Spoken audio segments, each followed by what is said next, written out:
আসসালামু আলাইকুম প্রিয় দর্শক।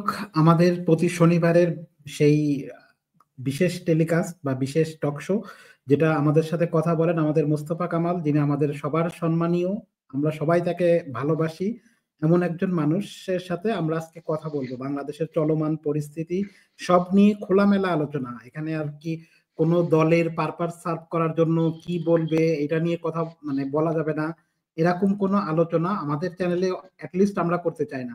আমি মোস্তফা কামাল সাহেব আপনার কাছে যাব, আপনার কাছে যাওয়ার আগে একটা জিনিস দেখাই। শেখ হাসিনা তার একটা স্টেটমেন্টে আজকে বলছে সে হচ্ছে 250 জনের মারার লাইসেন্স পাইছে। বলছে যে আমরা তো যে কয়জনের মারছি এই 250 জন মারার মামলা করছে আমার বিরুদ্ধে, তো আমি 250 জনের মারে নিই, তারপরে যে শাস্তি হয় সে শাস্তি মেনে নেব। এটাও তো একটা ক্রিমিনাল, এটাও তো একটা কথাবার্তার প্রতিটা ইসে একটা সাইকোপ্যাথ টাইপের কথাবার্তা, চিন্তা ভাবনায় সাইকোপ্যাথ টাইপের। আপনি কি বলবেন এর নিয়ে বলেন তো? এ এখন কলকাতায় আছে ভারতের পরামর্শে। জি, আসসালামু আলাইকুম আমার প্রিয় দেশবাসী। আউযুবিল্লাহি মিনাশ শাইতানির রাজিম, বিসমিল্লাহির রহমানির রহিম। এই জাওদ ভাই এখনো প্রশ্ন করলেন যে 240 জন মারবে সে, আবার না বলছে এই কথা 227 জন। জি জি, 227 জন মারবে। ভাই, একটা লোকের অলরেডি ফাঁসির অর্ডার হয়ে গেছে। এখন যদি সে যদি চিল্লাই বলে যে পৃথিবীর সব মানুষ মাইরা ফেলাবো, এটাকে কোনো ভ্যালুয়েশন পাবে? এটাকে কোনো দাম আছে? এটাকে কোনো দাম থাকবে? ওর কথা হচ্ছে ওই কথা, সে বুঝতেছে যে I have loss already every side from my life. এখন সে ওই পাগলের প্রলাপ বকতেছে, বুঝছেন? পাগল দেখবেন প্রলাপ করতে থাকে, আর মানুষ যখন উত্তেজিত হয়ে যায়, যখন মাথায় কাজ করে, তখন বলে এই বেড়া তোরে মাইরা ফেলামো, তোরে এই করবো, তোরে ওই করবো, তোরে এই করবো। এগুলির দিকে ভাই কোনো নজর দিয়ে না। আমার মনে হয় না একদম সুস্থ সরল লোক যার ভিতরে একটু বুদ্ধি আছে সে এগুলি নিয়ে কর্ণপাত করবে। একটু বগাস কথাবার্তা, এগুলি কোনো ভ্যালুয়েশন নাই সব কথা। জি, মোস্তফা কামাল সাহেব, আপনি হয়তো অনলাইনে সরব থাকেন, আপনি নিউজ টিউজ দেখেন, তো আপনি দেখছেন যে বাংলাদেশের সেনাবাহিনীর প্রধান যিনি, তিনি হাসিনার আত্মীয়। তার অনেক অপকর্ম আছে, আমরা জানি তার অনেক অপকর্ম আছে। শেখ হাসিনাকে দেশ থেকে বের করে দিয়েছে অনেক, আপনি তার লিস্ট করলে অনেক কিছু লিস্ট করতে পারবেন। সেই সাথে এটাও স্বীকার করতে হবে তার কিছু ভালো কাজও তো ছিল। তো আমরা কেন একটা মানুষকে, তিনি ক্ষমতায় থাকতে পারবেন না, তাকে ওখান থেকে বের করে দিতে হবে? এবং আমি আপনাকে আরেকটু জিনিস বলে দিই, এবং দেখেন এই আলোচনাটা, তার সাথে যে আওয়ামী লীগ পুনর্বাসন করবে এই করবে, এই আলোচনাটা হয়েছিল 10 তারিখে, সে 21 তারিখে যে পাবলিশ করছে। এর মধ্যে কি তারা নেগোসিয়েশন করার ট্রাই করছিল? আপনি কি মনে করেন? অফকোর্স নেগোসিয়েশন করার ট্রাই করছিলেন। আপনি একটা কথা বলতেছেন কি ওয়াকার সম্বন্ধে না? সে ভালো কাজ অনেক করছে, ভালো কাজ কোনো কিছু করে নাই। ভালো কাজ কোনো কিছু করে নাই, আমি এটা প্রমাণ করে দিচ্ছি। এই তারা হাই অফিসিয়ালের লোক, বুঝছেন, তারা কিন্তু খুব ভালো মতো জানতো যে ইউএনও কি বলতেছে না বলতেছে। এতগুলি লোক মাইরে ফালানোর পরে সে কি বলল যে এখন গুলি চালাবে না, আর মিলিটারি এখন জনগণের উপর গুলি চালাবে না। সে কেন এই কথাটা বলছিল জানেন? সে এই জন্যই কথাটা বলছিল, সে অলরেডি ইউনো থেকে নিউজ পেয়ে গেছিল যে তুমি যদি এখন এইভাবে কন্টিনিউশন করে যাও, তাহলে তোমার যে পিস কিপিং ফোর্স আছে বাংলাদেশের ইয়ার উপরে, ইন্টারন্যাশনালি পিস কিপিং ফোর্স কে উইথড্র করা হবে, এই পিস কিপিং ফোর্স কে রাস্টিকেট করে দেওয়া হবে। সে ওই ভয়ে সে তখন বলছে কি গুলি আর চালাবে না। কিন্তু গুলি তো যে চালানোর সে চলাই ফেলাইছিল, সে চলাই ফেলাইছিল গুলি যা চালানের। ওই কারণে যদি সেই কথা তখন না বলতো, তখন কি তো জানেননি, একটা বিরাট বিদ্রোহ হয়ে যেত। কারণ এই কতিপয় আর্মি অফিসার ছিল যারা কিনা, বুঝছেন, এই হালুয়া রুটি খাইছে আওয়ামী লীগের, বুঝছেন, গুম করছে, খুন করছে। কিন্তু যারা চিপাই ছিল তারা কিন্তু এটা করে নাই। তাদের কিন্তু বন্দুক ভিড়ে গেছিল, সে জানতো ভালো মতে। ওই দিন যদি সে ওই জনগণের ডিস পেপারে গুলি চালাইতো, তাহলে সে বাঁচত না, এবং যেসব ক্রিমিনাল অফিসার গুলি আছিল সেটাই বাঁচত না। আমি একটা ছোট্ট উদাহরণ আনি। 1975 সনের খালেদ মোশারেফ কু করে, কেন কু করছিল? খালেদ মোশারেফ ঠিক এই ওয়াকারের মতো জায়গাতে ছিল, ওয়াকারের মতো জায়গাতে থাইকা সে বন্দুক ঘুরাইছিল। তার কি পরিণতি হয়েছে দেখছেন? পরবর্তীতে 7ই নভেম্বরে কি হইলো? সিপাহী বিপ্লব হয়ে গেছে। ওয়াকার কিছু করছে বাংলাদেশের জন্য, জাতির জন্য? এটা একটা ভুল কথা। সে একটা রয়ের একটা পুরোপুরি পিস, সে রয়ের পুরোপুরি পিস। সে যা করছে তার জীবন বাঁচানোর জন্য করছে। সে যা করছে, বুঝছেন, সে ওই পিস কিপিং ফোর্সটাকে, বুঝছেন, আপনার এফিক্সের জন্য এই কাজগুলি করছে। তার কোনো অবদান নাই। এরপরে দ্বিতীয় কথা হচ্ছে, সে মিলিটারির লোক, সে কেন এসব রাজনীতি নিয়ে কথা বলে? তাকে এই দায়িত্ব কে দিছে? তাকে এই দায়িত্ব কে দিছে? এটা কি তার কাজ নাকি? তার কাজ হচ্ছে সার্বভৌমত্ব রক্ষা করা। এরপরে সে কদিন আগে বলছে কি, আপনারা যদি এক হয়ে না থাকেন তাহলে কি হবে? তাহলে দেশের সার্বভৌমত্বের উপর আঘাত আসবে। তো তোমাকে এই নিউজ কে দিছে ভাই? তুমি এই নিউজ কোথায় থেকে পাইলা? দেশের সার্বভৌমত্বের আঘাত আসবে? তুমি রয়ের পিস না হইলে তুমি এগুলি বলতে পারো না। আর দ্বিতীয়ত আরেকটা কথা বলতেছি, এই যে চুপ্পুকে নাড়ার জন্য যে ইয়া করছিল, প্রোটেস্ট করছিল ছাত্র জনতার বিরুদ্ধে, কে করছিল? সালাউদ্দিন কাদের। এই এখন যে বর্তমানে তাকে কি বিএনপির মহাসচিব বানানোর কথা। আমি আজ থেকে 2 বছর আগে আমার ভিডিওতে বলছি, যখন তাকে মহাসচিব বানানোর কথা ছিল তখন আমাকে প্রশ্ন জিজ্ঞেস করছিল সে কি মহাসচিব হইতে পারে, আপনার এই ব্যাপারে আপনার কনসেপশনটা কি? আমি বলছিলাম দেখেন, একটা লোককে যখন বিতর্কিত হয়ে যায় তাকে ওই পোস্ট থেকে দূরে সরায় রাখা উচিত, এবং সেও একটা রয়ের পিস। আমি ওটাও প্রমাণ করতেছি। কেন দেখেন আপনি, চৌধুরী আলমকে গুম করছে, তাকে পাওয়া যায় নাই, হি ইজ কিল্ড। ইলিয়াস আলীকে গুম করছে, হি ইজ কিল্ড, তাকে খুঁজে পাওয়া যায় নাই। যারাই বুঝছে রয়ের ওই যে ইয়াতে কিনা রয়ের কাছে আন্ডারটেক দেয় নাই, তাদেরকে মাইরা ফেলানো হয়েছে, একটা লোক বাঁচে নাই। রয়ের কাছ থেকে আন্ডারটেক দিছে, সে রয়ের কাছে যে না ওকে আমি আছি তোমার দেশে, আমি ইয়া করে। এবং সে দেখেন আপনি, তার কেস শেষ হওয়ার পরে সে কিন্তু সে অনেক মাস ইন্ডিয়াতে ছিল। সে কি করছে? হোয়াট হি হ্যাজ ডান দেয়ার, তাকে ওখানের ভিতরে টিচ দেওয়া হয়েছে রয়ের স্কুলের ভিতরে যে তোমাকে পাঠানো হচ্ছে, তুমি এই করবা ওই করবা এই করবা। আজকে এই লোকটার জন্য যদি চুপ্পু লড়তো তাহলে আজকে এই ঘটনাটা ঘটে না। চুপ্পুকে সে লড়তে দেয় না, কনস্টিটিউশনালি বলে কি হবে, প্রবলেম হবে। এখন আমি জাতিকে জিজ্ঞেস করি, তাকে জিজ্ঞেস করা হোক, এই যে দেশের যে পরিস্থিতি এখন যেভাবে হচ্ছে এটার জন্য দায়ী কে? কেন চুপ্পুকে লড়া হইলো না? চুপ্পু হচ্ছে একটা ডিপার্টমেন্টের চিফ, স্পেশালি ডিফেন্স ফোর্সের। এখন যদি চুপ্পু লড়া যেত, সাথে সাথে অন্য প্রেসিডেন্ট থাকলে ওয়াকারকে বলতো যে তুমি নাইমা যাও, তুমি রিজাইন করো। এখন ব্যাপারটা কোথায় যাবে যদি এটা বাড়াবাড়ি হয়? এটা সিভিল ওয়ার হবে, লোক মরবে। যে ঘটনা ঘটছে আপনারা পাকিস্তানে গিয়ে দেখেন মিলিটারির অবস্থা কি, আপনি গিয়ে দেখেন ইজিপ্টে কি অবস্থা, মিলিটারির অবস্থা দেখেন টার্কিতে মিলিটারি কি করতেছে। তখন কিন্তু জাতি সব জানা ফলাইছে, সবকিছু বুঝা ফলাইছে। আর দ্বিতীয়, আপনার এই ইয়াকে যে নিয়ে গেছে, আপনার মাহফুজকে নিয়ে যে কথা বলছে, আর মাহফুজ যে জিনিসটা ফাঁস করছে, এখন কি কোন আর সন্দেহ আছে জাতির যে এই লোক যে রয়ের টুকরা না একটা, he is not a piece of the র? কোন সন্দেহ আছে? কোন সন্দেহ নাই। র এরকম আমি আগেও বলছি, এখনো বলতেছি, কয়েকজনকে ভিতরে ঢুকাই দিছে রয়। যেমন একজন আছে মির্জা আব্বাস, আমির খসরু, টুকু, বুঝতেছেন, সামা উবায়েদ, তারপর রুমিন ফারানা, এগুলি সব রয়ের পিস। আবার কি দেখছেন না, আমসিকে কাদের সিদ্দিকীকে আনবে ইয়ার জন্য, রিফাইড আওয়ামী লীগ করার জন্য। আরে বেটা রিফাইড কি আবার, কিসের রিফাইড বেটা? আবার রিফাইড বেলা কোনো কিছু তো নাই। কাদের সিদ্দিকী একটা খুনি, সে বিয়ারি খুন করছে, এরপরে সে কাদেরিয়া বাহিনী বানাইছে, বানাইয়া সে বর্ডারের সাথে যুদ্ধ করে আমাদের অনেক বিডিআরকে হত্যা করছে। তাকে নাকি বলে আবার ইয়া করা হবে। সে একবার বিএনপির গুচাটে, একবার সে সান্ডা লীগের গুচাটে, একবার সে তার নিজের গুচাটে। এমন একজন কুলঙ্গা আছে। কিসের মুক্তিযোদ্ধা? মুক্তিযোদ্ধার সার্টিফিকেট চান? আমার আপন বোন বলৎকারের শিকার, মুক্তিযোদ্ধা কাকে বলে? আমি মুক্তিযুদ্ধ করছি, আমার ভাই মুক্তিযুদ্ধ করছে, আমার বাপকে মাইরা হাড্ডি চুরচুর করে দিছে। কই আমি তো তাকে ক্যাশ করি নাই, আমি যদি ক্যাশ করতাম তাহলে দেখা আমি আজকে শত শত কোটি টাকার মালিক থাকতাম বাংলাদেশে, হাসিনা আমাকে কোলে দিত, সন্দেহ নাই। কই আমি তো করি নাই ওটা, বাতিলের পক্ষে যাই নাই। এই কাদের সিদ্দিকীরা যখন ক্ষমতায় ছিল তখন তার ভাই ছিল লতিফ সিদ্দিকী আর কাদের সিদ্দিকী। ওই সময় ওই টাঙ্গাইল এরিয়ার ভিতরে যদি একটা ছাগলের রশ্মি থাকতো, ওইটারও বুঝেন ট্যাক্স দিয়ে যাইতে হইতো। এখন আপনি আমাকে জিজ্ঞেস করতে পারেন আমি কি করে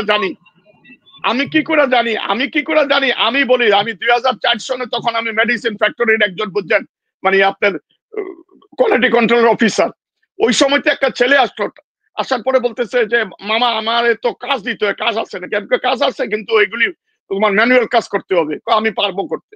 তো কথা আমি জিজ্ঞেস করলাম যে আঙ্কেল তুমি কোথাকার? কোন ডিস্ট্রিক্টের? বাংলাদেশের। কয় আমি বাংলাদেশের টাঙ্গাইলের। কাদের সিদ্দিকের এরিয়ার। কাদের সিদ্দিক আপনি চিনেন না? আমি অফকোর্স চিনি না মানে। আমাকে তুমি ওই তো কি কিছু বলো। এরা দুই ভাই আমাদের এরিয়ার ভিতরে জ্বালাতন করে ফেলাইছে, মানুষের কাছে থেকে মুদির ব্যাপারের থেকে পর্যন্ত ট্যাক্স আদায় করতেছে। আর ওই কাদের সিদ্দিকী বুঝছেন এখন মুক্তিযুদ্ধের দোহাই দেয়। এরা বাইরে আছে কেমনে? আমি এটা জিজ্ঞেস করি, বাইরে কেমনে আছে এখনো? এরপরে আছেন মির্জা আব্বাস, এটা একটা চাঁদাবাজ। দুই ভাইয়ের ভিতরে গোলাগুলি হয়েছে, গোলাগুলি করে এক ভাই বুঝছেন ল্যাংড়া হয়ে গেছে রিভলভার দিয়ে গোলাগুলি করে। এটার কথা আমি বলতেছি, আপনি কেমনে জানেন এগুলি? আমি বলতেছি 1992-তে আমি তখন ব্রাসেলসে, বেলজিয়ামের ব্রাসেলসে, হঠাৎ করে আপনার ছেলে আসলো, বলে ভাই আমি পলিটিক্যাল অ্যাসাইলাম চাই, আমি আমার আপনার কেসটা লিখে দিতে হবে ইংলিশে, আর আপনার লয়ারের কাছে নাম। ওকে ভাই কোনো অসুবিধা নেই, তুমি দাও, কি কেস লিখে দিই আমি উকিলের কাছে না যেতেছি। কথা আমি জিজ্ঞেস করলাম ভাই তুমি কোথা থেকে আসছো? আমি তো শাহজাহানপুর এরিয়ার ছেলে। আপনি ইয়ারে চেনেন না? মির্জা আব্বাস চেনেন? নাম কেউ ভাই আমি তো অনেক বছর দেশের বাইরে, আব্বাসকে আমি চিনি না। কই মির্জা আব্বাসের এরিয়ার ছেলে আমি, আমার ভাই হইতেছে মির্জা আব্বাসের পিএস। আমি কয় এই লোক যেই খারাপ লোক, সে মাছের বাজার থেকে চাঁদা আদায় করে, দুই ভাইয়া মারামারি কইরা একজন আরেকজনকে গুলি করছে। আর এই মির্জা আব্বাস এখন কি বলে জানেন? আমরা তো অনেক রক্ত দিছি। ওই বেড়া তুই রক্ত দিস, তুই রক্ত দেশ নাই, চাঁদাবাজি করছো, এখন মনে করছে আবার চেয়ারে বসবো, আবার বুঝে নিয়া করবো কিনা, বলতেছে ট্যাক্স আদায় করবো, সিগনেচার করবো, কোটি কোটি টাকা ব্যাংকের অ্যাকাউন্টে জন্ম হবে। এই এখন আরেকটা কথা আমি ফাইনালি বলতেছি, যারা এই আওয়ামী লীগকে বুঝেন ইয়া করার চেষ্টা করতেছে, পুনর্নির্বাচন করার চেষ্টা করতেছে, তাদের পরিণতি দেখেন। 1975-এ কি করলো জিয়াউর রহমান? গণতান্ত্রিক দল খুললা হাসিনাকে ইন্ডিয়া থেকে আনে, 14-15 দিন পরে কিন্তু বুঝছেন জিয়াউর রহমানরে ফালাই দিছে। বাংলাদেশের ইতিহাসে সর্বশ্রেষ্ঠ সাকসেসফুল প্রেসিডেন্ট ছিল সে, শেষ করে দিল। এরপরে এলো কি আসলো আপনার 90-তে এরশাদ কি করলো? এরশাদের সহকারে কিন্তু জিয়াকে মারা হয়েছিল। কি করছে 90-তে? এরশাদ কি করলো? এই রয়ের ইয়ে হইলো আপনার কারে পরিণত হইলো। কি হইলো এরশাদের পরিণতিটা দেখছেন? জিরো। সে মরার সময় কাফনও কি পাইছে কিনা আমার সন্দেহ আছে, ওষুধ দূরের কথা। আসলো 96-তে, কি পরিমাণ দাম দিল জামায়াত আমিলের লগে থাইক্কা, এই সান্ডাদের সাথে থাইক্কা ভুলে গেছে। এরপরে আসলো 2009-2006-এ ফখরুদ্দিন মঈনুদ্দিন এই সান্ডাদের লগে যোগ দিয়া কি হইল? মঈনুদ্দিনের অবস্থা ক্যান্সারের রোগী, দেশে জীবনে আসতে পারবে না, বাংলাদেশের সিএনসি ছিল। এই সান্ডাদের সাথে যেই যোগ দিছে, হি ইজ ফিনিশ, সে শেষ হয়ে গেছে। আমি প্রমাণগুলি দেখাইলাম এক এক কইরা, কোনো ওয়ে নাই। আওয়ামী লীগকে অনেকে বলে ভাই পার্টি কি করছে, পার্টিকে কেন ব্যান করা হবে? লোকেরা ভুল করছে। পার্টি কি করছে? পার্টির লোগো দেখাইয়ে কিন্তু আমি, পার্টির মূলা জুলাইয়ে কিন্তু আমি এই বিলিয়ন বিলিয়ন ডলার পাচার করছি। এই পার্টির যদি ওই লোগো না থাকতো তাহলে কেউই কিন্তু টাকা পাচার করতে পারতো না। কই ওই যে ওই জাসদের যে ইয়ে আছে, জাসদের রবকে টাকা পাচার করতে পারছে? পারে নাই। কেন জানেন? তার কাছে পার্টির লোগো ছিল না। তো যেই লোগো এত কিছু করছে, ওই লোগোকে অবলিটারেট করে দেওয়া হোক, জার্মানের সেই নাসি সোয়াস্টিকার মতো সিম্বলকে। কথা বুঝতেছেন ভাই? জি জি জি জি শেষ করে দেওয়া হোক। আপনার কাছে আবার আসবো, আপনার কাছে আসবো। আমাদের দুইজন দর্শক আছে, তো একটু প্রশ্ন নিয়ে আমরা আসবো। আমি আগে বাপ্পি ভাইয়ের কাছে যাই। বাপ্পি ভাই, আপনি কি শুনতে পাচ্ছেন? আপনার প্রশ্নটা করেন, শুধু প্রশ্ন। আচ্ছা, উনি মনে হয় শুনতে পাচ্ছে না। নজরুল ইসলাম ভাই, আপনি কি শুনতে পাচ্ছেন আপনার প্রশ্ন? জি জি অবশ্যই শুনতে পাচ্ছি। জি ভাই। বিসমিল্লাহির রহমানির রহিম। আসসালামু আলাইকুম সম্মানিত সঞ্চালক ভাই, অতিথিবৃন্দ, বিশ্বের যে যেখান থেকে দেখছেন শুনছেন। অতিথি ভাইয়ের কাছে আমার জিজ্ঞাসা, হাসনাত আব্দুল্লাহ এবং সেনাপ্রধান নিয়ে যে ধোঁয়া উঠেছে, সেনাপ্রধান কেন আজ 2-3 দিন হলো এই বক্তব্যের একটা ক্লিয়ারেন্স জাতির সামনে তুলে ধরছেন না? 2 নম্বরে, সেনাপ্রধান বললেন 30-40% ভোটের অধিকারী আওয়ামী লীগকে বাইরে রেখে ভোট সম্ভব নয়। এটা একটা মিথ্যা কথা। গত নির্বাচনে 28% ভোট পেয়েছে পালিত গৃহপালিত দলসহ। আচ্ছা, ওনার কাছে আমার প্রশ্ন, বিগত 3টি নির্বাচন যেখানে প্রহসনে হয়েছিল, বিরোধী দলকে হয় হসপিটালে না হয় রিমান্ডে ডেকে, সেখানে বিগত 3টি সেনাপ্রধানদের ভূমিকাটা কি ছিল দাঁড়িয়ে দাঁড়িয়ে সেই পলাশীর সেনাপ্রধানের মতো? প্রধান উপদেষ্টা একটা মারাত্মক কথাই প্রথম বললেন যে আওয়ামী লীগকে নির্বাচনের বাইরে রাখা যাবে না।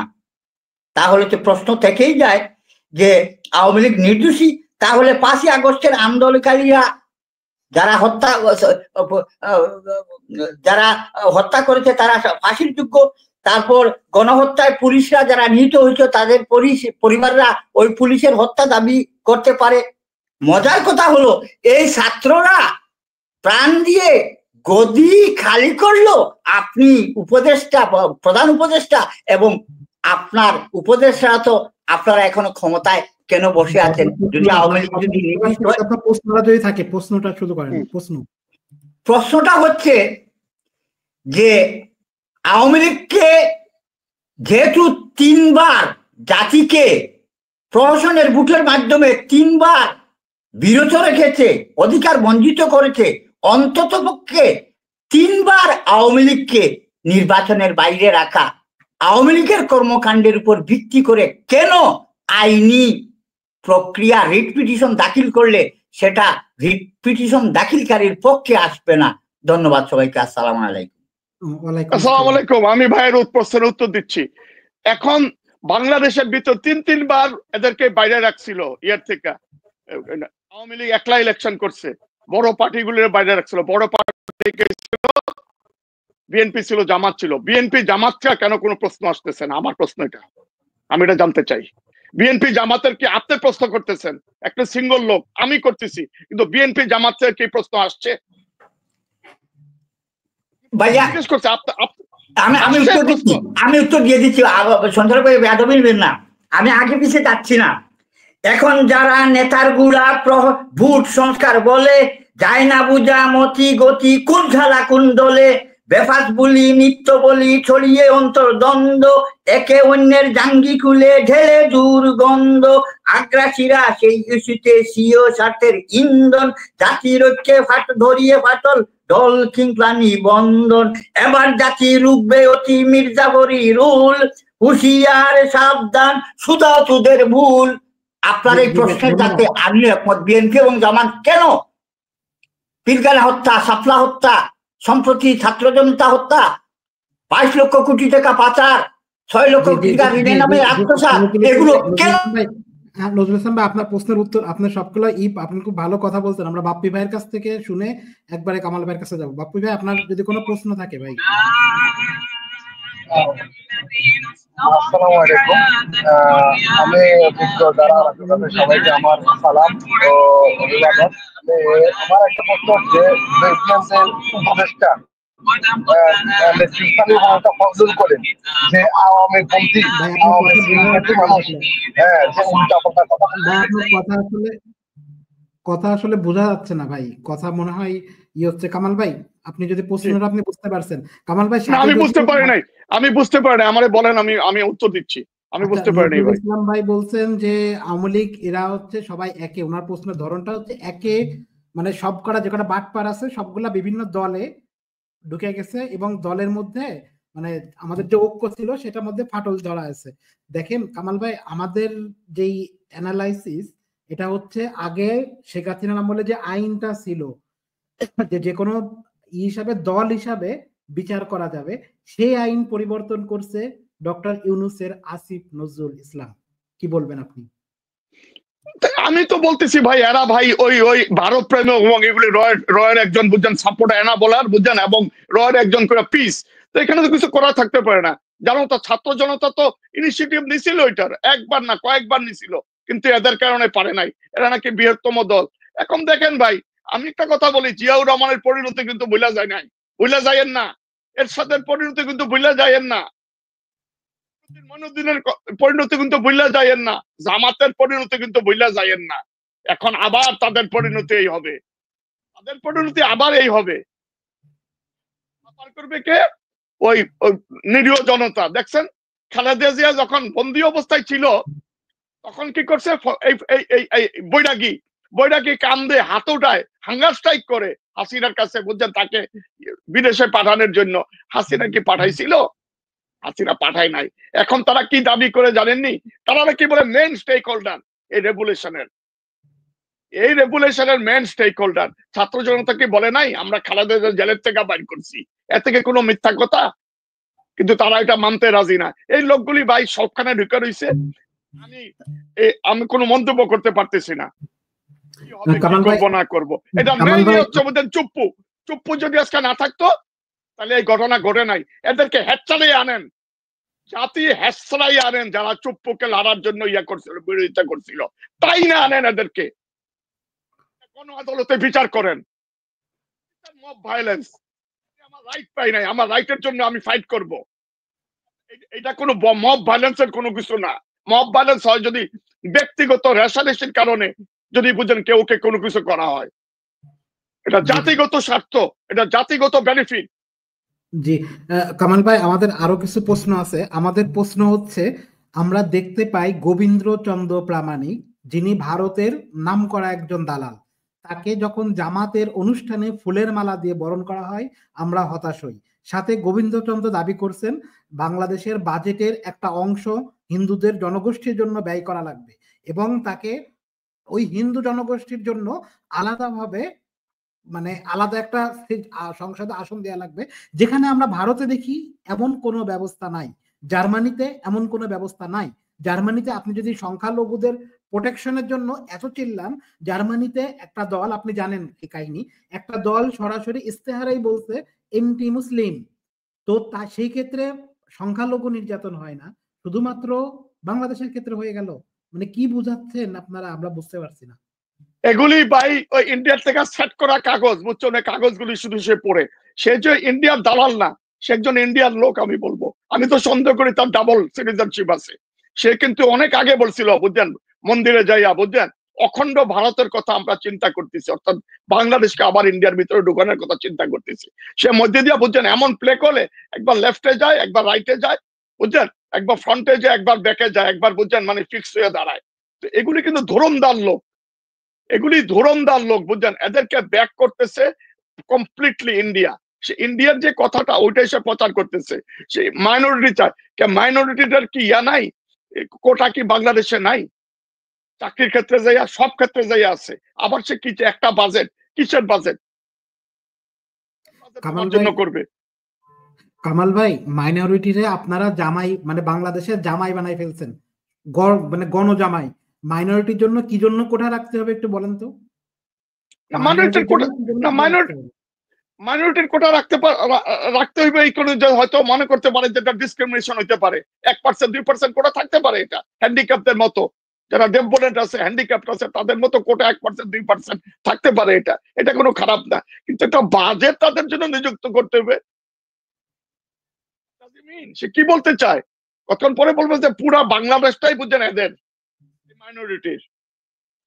এগুলি শত্রু ভাই, এদেরকে জামাত নিয়ে নাচতেছে। জামাত বুঝলা গেছো কেমনে 6 জনকে লটকাইছে? বুঝলা গেছো নি? তোমাদের পাল্লা আসতেছে। আমি তো এর আগের ভিডিওতে বলছি যে এইবার যদি এরা কোনো মতে প্লেস করতে পারে, এর আগে তো ফাঁসি দিছে, এবার ফাঁসি দিবে না। এবার রামদাও লইবে আর মাছের চটি ধইরা কল্লাটা কালাদা করে ফেলাবে। কোনো প্রোটেস্ট আসবে না এই ব্যাপারে। কিসের স্ট্র্যাটেজি তোমাদের এটা? যেখানে মানুষের কোনো সিকিউরিটি নাই, ওখানে তোমরা কিসের স্ট্র্যাটেজি অবলম্বন করো? প্রশ্ন। জি কামাল ভাই, আমাদের আরো কিছু প্রশ্ন আছে। দেখেন, মানে জামাত, যার নেতা দেলোয়ার হোসেন সাঈদী, আমরা কোনো জামাত করি না, কিন্তু দেলোয়ার হোসেন সাঈদী একজন আলেম হিসাবে আমার একটা সফট কর্নার আছে তার প্রতি। দেলোয়ার হোসেন সাঈদী, মতিউর রহমান নিজামী সহ যারা যারা মারা গেছে, শুধু জামাত কেন, বিএনপিও একই অবস্থা, যারা মারা গেছে তাদের বিষয়ে কোনো কথা নাই, সবাই ভুলে গেছে। স্টুডেন্টদের ক্ষেত্রেও একই অবস্থা, যারা হাসপাতালে আছে ওদের নিয়ে কেউ কথা বলছে না। আরো যদি দেখেন বাংলাদেশের অবস্থাতে, এটা যদি দেখেনি, সাথে আরেকটা জিনিস দেখেন, আপনারা যারা বাংলাদেশে আছেন না, যারা শুধু আলুর দাম কমছে এটা শুনে খুব খুশি, খুবই আনন্দ, কিন্তু যে আমার কৃষক মারা যাচ্ছে, আলুর দাম পাচ্ছে না বলে মারা যাচ্ছে, সেটার থেকে কেউ দেখে না। এই টাইপের বুদ্ধিজীবী আমার দেশে। কামাল ভাই, আপনি যদি বলেন এসব বিষয় নিয়ে। একটা জিনিস দেখেন আপনি, জিনিসের দাম কমছে এই বছর মাসেতে, কোনো সন্দেহ নাই। কোন মিডিয়াতে কি এটা ফলো করে প্রকাশ করছে? করে নাই। আরেক আরেক দালাল বুঝতেছিলাম আমি, বুঝছেন, মানে সান্ডা লীগের দালাল আন্ডা কামাল, যেটা ডিমের একটা আন্ডা সামনে দিয়ে দেয়, একটা আন্ডা পিছে দিয়ে দেয়, বুঝছেন, প্রত্যেকদিন, বুঝতেছেন। এখন মুখ দিয়ে তারা একটা ডিম দেওয়ার দরকার। তো কি করতেছে দেখছেন, ইয়ার ভিতরে আইসা, টকশোর ভিতরে আইসা, পার্টিকে নিষিদ্ধ করার পক্ষে আমি না। তো তুমি কিসের পক্ষে আছো? ডিম দেওয়ার পক্ষে আছো? এবং কি বলতেছে, ইউনূস সরকার তো পুরোপুরি আনসাকসেস, আপনারা ক্ষমতা ছাইড়া দেন, চলে যান আপনারা আল্লাহর হস্তে। তো তুমি ক্ষমতায় বসবা নাকি মিস্টার আন্ডা? তুমি ক্ষমতায় বসতে চাও? এটি হচ্ছে কি জানেননি, এটি এটি পয়সা নেওয়া, বুঝছেন, যিনি এগুলি হচ্ছে যে ইয়ের থেকে পেইড এজেন্ট, এগুলি ইন্ডিয়ার পেইড এজেন্ট। এবং সে আমার যা মনে, যদি সান্ডা লীগ যদি ইলেকশন করতে পারে, সে সান্ডার থেকে নমিনেশন নিবে, সে দাঁড়াবে, বুঝছেন। এবং এদের কথা অনুযায়ী এরা পারতেছে না বলতে সাহস করা যে আরে ভাই 2,000 5,000 নিলে মানলই আওয়ামী লীগ। এটা কি খারাপ কি করছে? আর যারা স্বাধীনতা আইনা দিছে তারা তো ভাই কেউ মাইরা ফেলতে পারে 18 কোটি লোকের ভিতরে। এরা যদি সুযোগ পায় কয়দিন পরে এরা অফিসিয়ালি এই কথা বলবে, আনঅফিসিয়ালি কিন্তু এই কথা বলা আরম্ভ করে দিচ্ছে যে 2,000 3,000 মারছে ভাই, এরা রাষ্ট্রদ্রোহী ছিল, এতে খারাপ কি হয়েছে ভাই? দেশের উপকার হয়েছে। এটা আনঅফিসিয়ালি বলতেছে, অফিসিয়ালি বলবে কদিন পরে, দেখেন।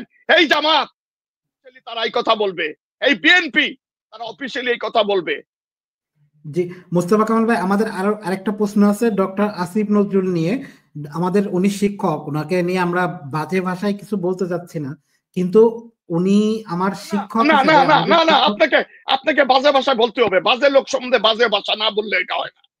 আচ্ছা আচ্ছা ঠিক আছে। তো দেখেন, উনি কামাল ভাই, উনি হচ্ছে ফেসবুকে তার ভেরিফাইড ফেসবুক পেজে উনি বলছেন 30% ডিসকাউন্ট দিয়েছে প্রবাসীরা বাইরের থেকে 30%, মানে বাংলাদেশে পৌঁছালে 30% ডিসকাউন্টে বার্গার খেয়ে খুশি থাকবে। কিন্তু আমার প্রশ্ন হচ্ছে, যেই লোকটা মনে করেন আমি মিডিল ইস্টে কাজ করে মাথার মধ্যে ঘিনু টকবক টকবক করে ফোটে, আমি বাংলাদেশে যে আমার ওখানে কোনো সার্ভিস পাবো না, কিন্তু ওখানে কোনো প্রকার সার্ভিস নাই। মালয়েশিয়া বলেন, সব জায়গায় একই অবস্থা, কোনো সার্ভিস নাই। আমি বাংলাদেশে যে একটা বার্গার খেয়ে খুশি হব, আমি কি আসলে পাগল কিনা? আসসালামু আলাইকুম। আচ্ছা, আপনি যে বলতেছেন এই ভ্যালুয়েশনটা, প্রবেশনের ভ্যালুয়েশনটা, বিএনপি ক্ষমতায় আসে নাই, কি দিছিল? কি দিছে? জিয়াউর রহমান সাহেব তো ওয়াইডান স্কিমকে বুঝেন অ্যাফিভ করে গেছে জিয়াউর রহমান সাহেব, এরপর তো মারাই গেলেন ওনায়। এরপরে প্রবাসী যারা থাকে তারা কি করছে, এই মিডল ইস্টে কাজ করে ভাই, সারা মাস কাজ করে $100 বেতন পায় না, বুঝছেন। এবং সে 7 লাখ 8 লক্ষ টাকা, বুঝছেন, ঋণ করে সে গেছে। তার ঋণের টাকায় সে উড়ে যেতে পারে না 2 বছর 3 বছরে। অথচ এদেরকে, বুঝছেন, যেই খারাপ ব্যবহার এদের সাথে করা হয়, আমাদেরকে মানুষ বিলা করে না, বুঝছেন, আমাদের দেশের লোকজন। অথচ আমাদের টাকার উপরে, বুঝছেন, দেশ চলতেছে। হাসিনা দুর্বল হয়েছিল কিসের কারণে জানেন? তার 30% কিন্তু, বুঝছেন, তার সেই উইক হওয়ার কারণ ছিল এই জন রিমিটেন্সটা বন্ধ হয়ে গেল। এখন বিএনপি বলো আর জামাত বলো, ভুইলা যায়ও না যে ওই রেমিটেন্স যোদ্ধাগুলি এখনো আছে। তাই কিন্তু ছাত্র জনতা, তারা কিন্তু আবার যদি এরকম ধরনের একটা ইনিশিয়েটিভ নেয়, তাহলে কিন্তু সান্ডা লীগ আছে না, দৌড়ে আইসা ভিতরে ঢুকবে, আর তোমাদের কেউ বাঁচবে না। আমি এখনো সাবধান করতেছি। আনেন ধৈরা আইনা জিজ্ঞেস করেন তাকে যে কনস্টিটিউশনালি বলে কি প্রবলেমে দাঁড়াবে, চুপ্পুকে চেঞ্জ না করার কারণে। এখন তো দেশ সিভিল ওয়ারের দিকে যাচ্ছে, এখন কোন কনস্টিটিউশন তুমি করবা, ইউজ করবা, ওটা আমরা জানতে চাই।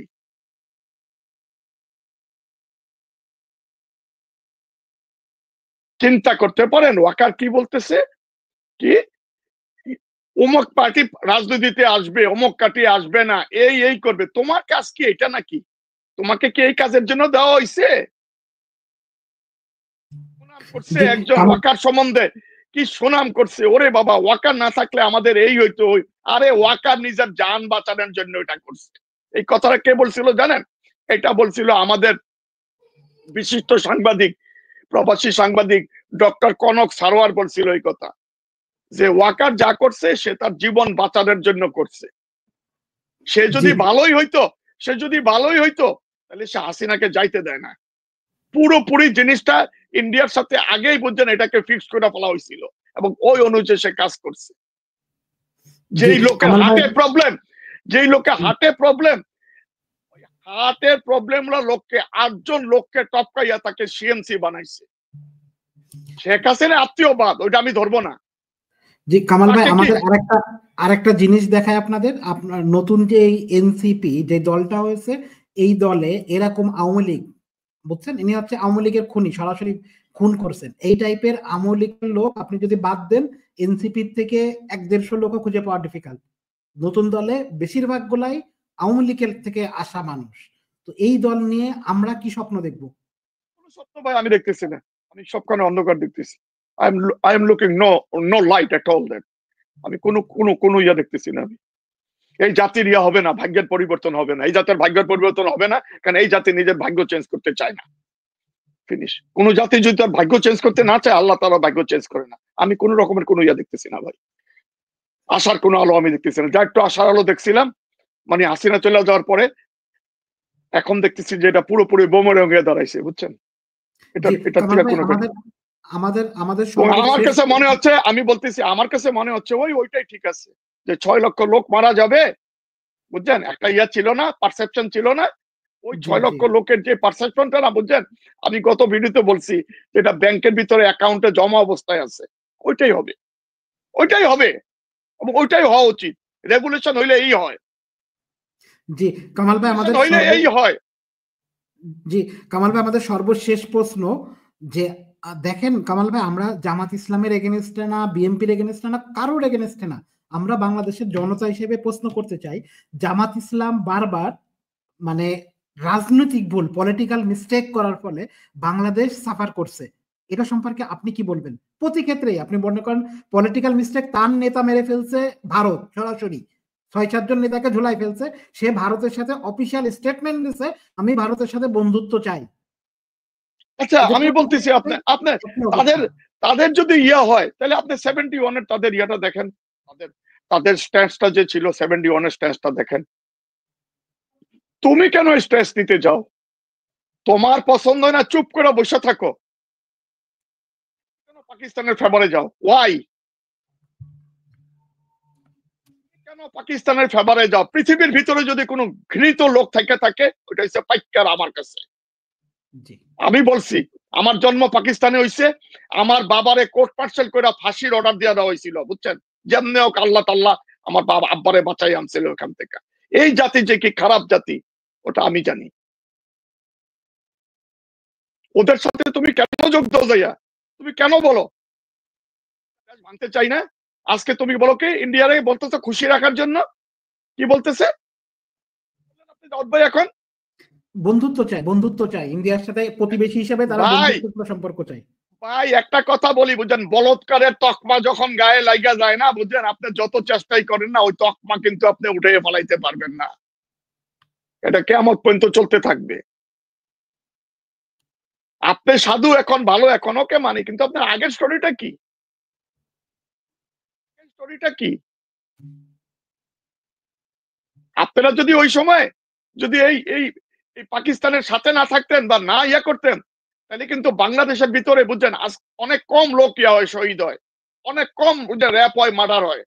আপনারা ওটা করেন নাই। আচ্ছা একটা ভুল করে ফেলাইছেন, হইতেই পারে ভুল, কিন্তু এখন কি আবার ওই কথা বললে ওই ভুলের ইয়ে করতেছেন? আপনার স্ট্র্যাটেজি, আপনি মুখ দিয়ে যেটা বলবেন জাতি ওটা জানবে, আপনার স্ট্র্যাটেজি কিন্তু জাতি জানতে যাবে না। কারণ আমার দেশের ম্যাক্সিমাম লোক, বুঝছেন, ইনএডুকেটেড লোক। আপনার স্ট্র্যাটেজি আপনার কাছে থাক। আপনি যে কথাটা বললেন বন্ধুত্বপূর্ণ, কিসের বন্ধুত্ব? আমি বলছিলাম আগের ভিডিওতে যে ইন্ডিয়ার যদি কোনো কিছু পাওনা থাকে ওটা লাল পাই আমরা বুঝাই দিব, আর আমাদের যদি পাওনা থাকে ইন্ডিয়ার কাছে লাল পয়সা, ওইটা আমরা ছাড়বো না, ওইটা আমরা আনবো। এইসব কথা মুখ দিয়ে বেরো না আপনাদের। দেলোয়ার হোসেন সাইদি সাহেব কি বলছিলেন? ওনার এই পরিণতি কেন হয়েছিল? একমাত্র ইন্ডিয়ার বিপক্ষে কথা বলার জন্য। তারা কি তাদেরকে ভুলে গেছে? তাদের কথা ভুলে গেছে ভাই, তাদের কথা মনে রাখে নাই। তাদের ভাই জামাত ইসলাম হচ্ছে, আমরা মানে আপনি যদি মানে আপনাকে সরাসরি প্রশ্ন করি কামাল ভাই, কালকে তো আপনি রোজা থাকবেন, তো আপনাকে যদি রোজাকে নেগোসিয়েশন করার দরকার কয়, আপনি কি করবেন? আশা করি করবেন না। কিন্তু জামাত ইসলাম তার নিবন্ধন রক্ষার্থে 2012 সালে তার ইসলামিক মূল্যবোধ থেকে বেরোয়, যে গণতান্ত্রিক মূল্যবোধে বিশ্বাস করে বিএনপির মতো একই দলের একই কাঠামোতে করছে। এরপরেও কি আমরা জামাত ইসলামকে ইসলামিক দল বলবো? আমি একটা কথা বলি, আল্লাহ তাআলা 5 ওয়াক্ত নামাজ করছে, ফরজ করছে, বুঝছেন? 17 রাকাত নামাজ 5 ওয়াক্তের ভিতরে ফরজ করছে। এখন যদি কেউ নেগোসিয়েশন করে যে ওকে ভাই 17 তো এটা ভাই 2 কমায়া করি, এই নেগোসিয়েশন আমি চলে আসছি। আমার প্রথম প্রশ্ন, এরা কি ইসলামে রইছে কি রয় নাই? ফার্স্ট প্রশ্ন আমার। আর এই কথাটা, এই কাজটা করার অথরিটি তুমি কোথায় পাইছো? তোমাকে কে দিছে? ইসলাম পরিপূর্ণ ধর্ম একটা, এটার ভিতরে কোনো সুই পরিমাণ কিছু ঢুকাবেন ওই সুযোগ নাই।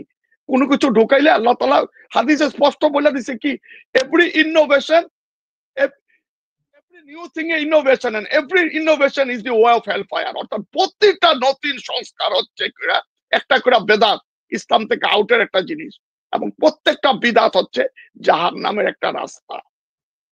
তো তারা কি বলে ভাই, কি ইসলাম শিখায়, কি বোঝায় ভাই, আমার কোনো আইডিয়া নাই। অনেক জিনিস ভালো বলে, অনেক জিনিস ভালো বলে, কোনো সন্দেহ নাই। শয়তানের কাজই হচ্ছে এই। শয়তান করবে কি জানেন? 100তে 99টা ভালো বলবে, 1% এমন ঢুকাবে পুরোটাকে বাদ করে দিবে। যেমন 10 কেজি দুধের ভিতরে আপনি 1 ফোঁটা মোতা চাইরা দিলেন, দুধ কি আর দুধ থাকে ভাই?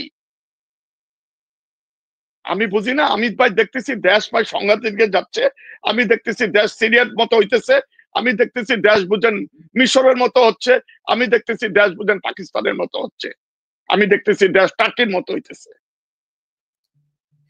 পিনাকিদা বহুত আগে বলছিল এই কথা যে ওয়াকার কি মিশর বানাতে চাইনি বাংলাদেশের, এখন তো তাই দেখতেছি। পিনাকির পারসেপশন রাইট, পিনাকি অনেকে বকাবকি করছে ওয়াকার সম্বন্ধে এগুলি বলে। আমরা আর হচ্ছে ইসের দিকে যাচ্ছি না, আমরা কারোর সমালোচনা অথবা এই দিকে খারাপ দিকগুলো বলছি না না না, এগুলি করতে হবে না, না না না দাউদ ভাই, এগুলি করতে হবে, এগুলি বর্তমানে মেইন প্রেক্ষাপট। জি জি, কিছু জাতি জানতে হবে, বুঝতে হবে, চিন্তা করতে হবে। আপনি যদি অ্যাড করেন যে আসলে এই মুহূর্তে আপনি তো বুঝতেই পারছেন সংকট আছেই, যে কোনো ভাবে আমরা সংকটের মধ্যে আছি, তো এই সংকট থেকে ইমিডিয়েটলি কি কি করা উচিত বলে আপনি মনে করেন? খুব তাড়াতাড়ি ইমিডিয়েটলি করতে হবে। ইমিডিয়েটলি চুপ্পুকে আউট করতে হবে।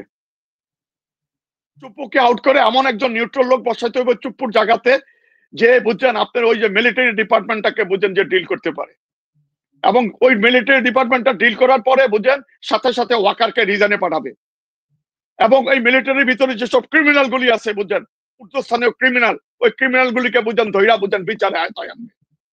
This the only way. যদি এটা না হয় তাহলে দেশ ঠিক হবে না, এটা আমার পারসেপশন। এখন বাকিটা আপনারা জানেন, আপনারা বলতে পারবেন। জি, আর কামাল ভাই যদি একটু ব্যাংকিং সম্পর্কে বলতেন। ব্যাংকিং এ দেখা যাচ্ছে যে মানে আগে যখন আওয়ামী লীগ ছিল তখন যার আওয়ামী লীগ পক্ষ বিভিন্ন প্রকার লোন নিয়ে টাকা দেয়নি, এখন কিছু কিছু ক্ষেত্রে, আমি কোনো পার্টির নাম উল্লেখ করছি না, অন্য কোনো দলের তারা একই প্রকারের কাজ করার ট্রাই করছে এবং কিছু কিছু জায়গায় করছে। আপনি কি বলবেন? ভাই একটা কথা বলি, একটা জিনিস যখন অ্যাফিক্স হয়ে যায় বুঝছেন, ওটাকে আপনি যতই করেন 100% রেকটিফাই করতে পারবেন না, ওটা কিছু না কিছু থাকবে। কিন্তু আপনি দেখেন এখন 90% কি হচ্ছে, যদি ওটা ঠিক থাকে তাহলে ইটস ওকে। জি, আর সংবিধান কি চেঞ্জ করার দরকার আছে বলে মনে করেন? সংবিধান চেঞ্জ আমি তখনই বলছি যে পুরো সংবিধান চেঞ্জের কোনো দরকার নাই। ওটার ভিতরে যেসব আর্টিকেল গুলি আছে যেগুলি ন্যাশনাল বুঝছেন সিকিউরিটির জন্য, বুঝছেন ন্যাশনাল বুঝছেন আপনার বেনিফিটের জন্য, যেটা বুঝছেন আপনার হ্যাম্পার করতেছে, এই আর্টিকেল গুলিকে কাটা ফেলানো হোক, জি, ওগুলিকে রিফর্ম করা হোক, আর্টিকেল গুলিকে। জি কামাল ভাই, আমরা প্রশ্ন করে আপনাকে বিরক্ত করতে চাচ্ছিলাম না, কিন্তু আরো আরেকটা প্রশ্ন মনে আসলো। আমরা প্রবাসীরা যারা আছি, বাংলাদেশি প্রবাসী, তারা মনে করেন 1.5 কোটি, এই 1.5 কোটি মানুষ কোনো প্রকার ভোটাধিকার পায় না, তো তাদের ভোটাধিকার কি দেওয়া সম্ভব কিনা কোনোভাবে? কেন সম্ভব না? এই যে ওয়েস্টার্ন কান্ট্রির ভিতরে যারা বাইরে থাকে, ওয়েস্টার্ন কান্ট্রি কিন্তু আমেরিকার মনে করেন হাজারে হাজারে লোক বাইরে কাজ করতেছে, অ্যাম্বাসি গুলিতে কাজ করতেছে, ভোটের সময় তারা কি ভোট দিচ্ছে না? জি দিচ্ছে, তারা তো ভোট দিচ্ছে। ওই সিস্টেম তো এখন আছে বর্তমানে। এখন যদি ওই ভোটটা যদি বুঝছেন এটাকে ইউজ না করা হয় বা নষ্ট করে ফেলা, এটা অন্য প্রেক্ষাপট। ভোট দেওয়া তো অবশ্যই যায়, ভোট দেওয়া যাবে না মানে। এবং বাংলাদেশ থেকে তো বলছে, নির্বাচন কমিশনার বোধহয় বলছে যে কি বলছে, যে যারা বিদেশে আছে তারাও বিদেশে থেকে ভোট দিতে পারবে। It's good. জি জি কামাল ভাই, আমরা শেষ করব অনুষ্ঠান। শেষ করার আগে আপনার যদি সমাপনী কোনো বক্তব্য থাকে। হ্যাঁ, আমার সমাপনী বক্তব্য একটা আছে। একটা জিনিস ভাই, আমি খুব খুশি হলাম ভাই, নফল নামাজ পড়ার দরকার 2 রাকাত।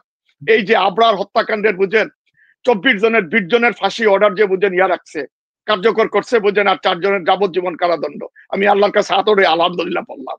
এই সান্ডালিক দেখ বেটা, দেখ সান্ডা বুয়েটের ভিতরে ভর্তি হইছে, যে বুয়েটের ভিতরে ভর্তি হওয়া বর্তমানে 30-40 বছর আগের কথা অন্য, তখনও কষ্ট ছিল। এই ছেলেগুলিকে বুয়েটে পড়াইছে মা বাপে। দেখা গেছে বাপের শেষ জমিনের টুকরাটা বিক্রি করছে, মার গয়নাটা বিক্রি করে বুয়েট পর্যন্ত পাঠাইছে।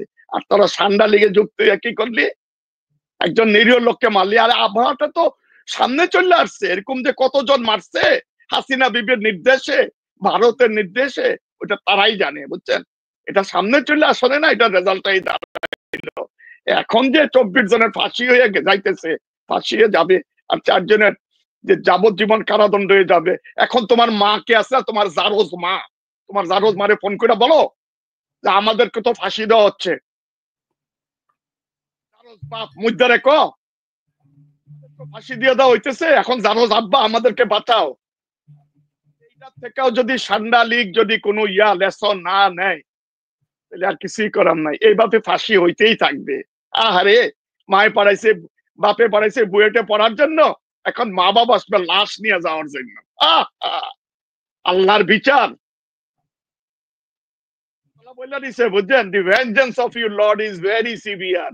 তোমার রবের প্রতিশোধ অত্যন্ত কঠিন। দেখছেন এখন মা বাপ কি বলতেছে, আমার ছেলেরা না বুঝে করছে, ওই কিয়ামতের ময়দানে বলবে বুঝেন কাফের হুজ্জার, আল্লাহ আমি তো বুঝি নাই, আমি তো হুজ্জার ছিলাম, আমি তো কাফের ছিলাম, আমারে কি মাফ করা যায় না? তো আমার প্রশ্ন এখন এই সান্ডা লীগের কাছে, জাতির কাছে, এটা কি মাফ হবে আল্লাহর দরবার থেকে? যদি ওখানে মাফ হয়ে যায়, তাহলে এখানেও মাফ হয়ে যাবে। এটাই আমার শেষ বক্তব্য ভাই। এবং সূরা আল আহজাবের ভিতরে 33 নম্বর সূরার ভিতরে বলছে, এই পারপেটার গুলি কি বলবে জানেন? কিয়ামতের ময়দানে দাঁড়াইয়া বলবে যে আল্লাহ, এই লোকগুলি অর্ডারে আমরা এসব অপকর্মগুলি করছি, যখন আমাদের জাহান্নাম ফিক্সড হয়ে গেছে, তখন তো আমাদের এখান থেকে বাঁচার কোনো রাস্তা নাই। কিন্তু আমাদের একটা অনুরোধ, যে লোকগুলি আমাদেরকে অর্ডার দিছিল, এদেরকে ডাবল সাজা দেওয়া হোক। বুঝছেন ভাই? জি জি জি জি জি কামাল ভাই, আমরা অনুষ্ঠান শেষ করছি। ইনশাল্লাহ নেক্সট শনিবারে আবার অন্য কোনো অনুষ্ঠান নিয়ে আপনাদের সাথে আবার কথা বলবেন কামাল ভাই। আপনারা আপনারা দেখা যাচ্ছে যদি কোনো আমাদের চ্যানেলের বৈশিষ্ট্য হচ্ছে আপনারা এখানে প্রশ্ন করতে পারবেন, যে কোনো টাইপের প্রশ্ন করতে পারবেন, এবং খুব ফ্রাঙ্কলি আলোচনা হয়। যে কোনো দল নিয়ে পারপাস সাফ করা নিয়ে আমরা কোনো কথা বলি না। জি কামাল ভাই। আমি একটু অ্যাড করতেছি ভাই, আমি পুরা জাতির কাছে, বিএনপি বলেন, জামাত বলেন, সবার কাছে আমি একটা জিনিস উঠে ধরতেছি। 75-এ জিয়াউর রহমান সাহেব ময়না যাওয়ার পরে জিয়াউর রহমান সাহেব কি করছিল, মাল্টি পার্টি ডিক্লারেশন দিয়া হাসিনাকে আনছিল না? এই আওয়ামী লীগ কি পরিণতি করছিল? 1990-তে এরশাদ এই রয়ের সাথে মিলা ইলেকশন কইরা বুঝে নিয়া করলো, এরশাদের কি পরিণতি হইল? 96 সনে জামাত আওয়ামী লীগের সাথে মিললো, তাদের নাকি হ্যাকমত, তাদের হ্যাকামত বলে বলে এগুলিকে বলে, বুঝছেন, হ্যাকামত অবলম্বন করছিল, বুঝছেন, কি পরিণতি হইল 15-17 বছরে? মইনুদ্দিন ফখরুদ্দিন 2009-এ এই রয়ের লোক যোগ দিয়া কি পরিণতি হইল? তো আমি বলতেছি ভাই, যারা এখনো এগুলিতে ঢুকে রয়েছেন, এই 4টা স্টোরি আমি ভাই দেখাইলাম আপনাদের সামনে, জ্বলন্ত প্রমাণ, এটা পৃথিবীর ইতিহাস হয়ে থাকবে। এদিকে নজর দিয়েন।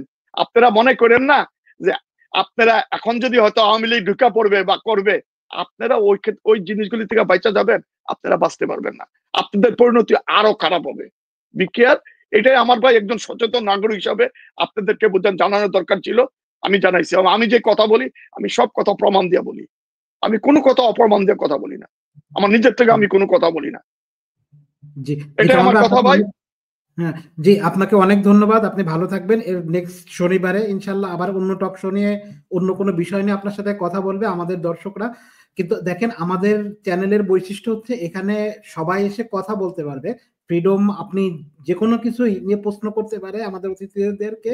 এবং আমাদের অতিথিরা কামাল ভাইয়ের মতো এমনই জ্ঞানী মানুষজন আসে, আমরা সবাইকে আমাদের অতিথি হিসাবে ডাকি না।